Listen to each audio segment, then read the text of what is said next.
5 young men vanished into the California wilderness on a winter night in 1978.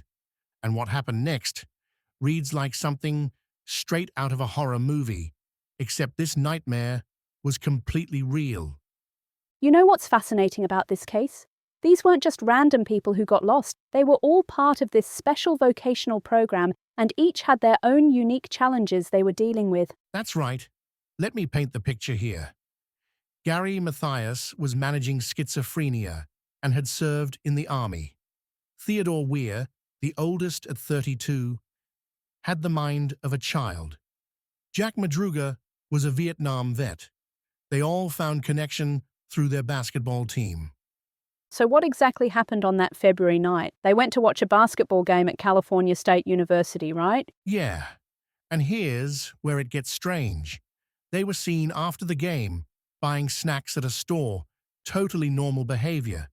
But then their car turns up 70 miles away in Plumas National Forest. Perfectly fine, still had gas, just abandoned. Well, that's the first red flag. Why would anyone leave a working vehicle in the middle of winter? And they weren't even dressed for cold weather. Exactly. And what they did next defies all logic. These guys walked over 20 miles through snow-covered mountains to reach this Forest Service trailer. Inside that trailer was everything they needed to survive. Food, a working propane tank, matches. But they didn't use any of it, right? That's what makes this so chilling. Right. And here's where it gets even darker.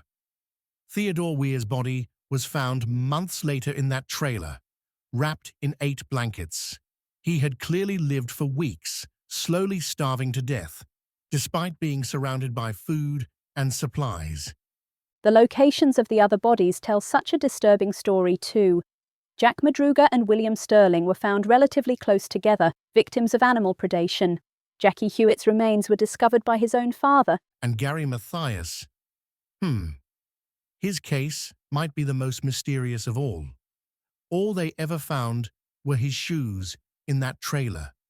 No trace of his body has ever been discovered, even after all these years. You know what adds another layer to this? That witness report from Joseph Jones about seeing people in the area that night, including a woman with a baby, and those strange whistling sounds. And there's this theory from Jackie Hewitt's relative suggesting they witnessed some kind of altercation at the basketball game. The idea is that Gary Mathias was thrown off a bridge, and the others fled in panic. The parallel to the Dyatlov Pass incident in Russia is really striking. Both in February, both groups abandoning safety, both ending in mysterious deaths. Well, here's what makes this case so compelling. The apparent irrationality of their actions. These were functional guys who could drive, play basketball, manage their daily lives. Something major must have happened to make them abandon their car and trek into the wilderness. The fact that they stayed together through whatever happened is both heartbreaking and fascinating. And you know what's really stayed with me? The keys to their car were never found. Not in the car, not with any of the bodies, not in the trailer. Every single detail of this case just leads to more questions. So what's your theory about what really happened that night? Well, looking at all the evidence, I think they either witnessed something they weren't supposed to see, maybe that alleged altercation at the basketball game, or experienced some kind of shared delusion triggered by fear or panic. Their various mental health challenges might have amplified whatever threat they perceived. That would explain why they didn't use the supplies in the trailer. Maybe they were hiding from something they thought was pursuing them. Exactly. And that's what makes this case so haunting. We're left with this image of 5 young men who started their evening just wanting to watch a basketball game, somehow ending up in a situation so terrifying that freezing to death seemed like the better option. And here we are, more than 4 decades later, still trying to understand what happened on that cold February night. You know what's really tragic? Their families are still waiting for answers. Gary Mathias's family doesn't even have a body to bury. Sometimes the not knowing is the hardest part.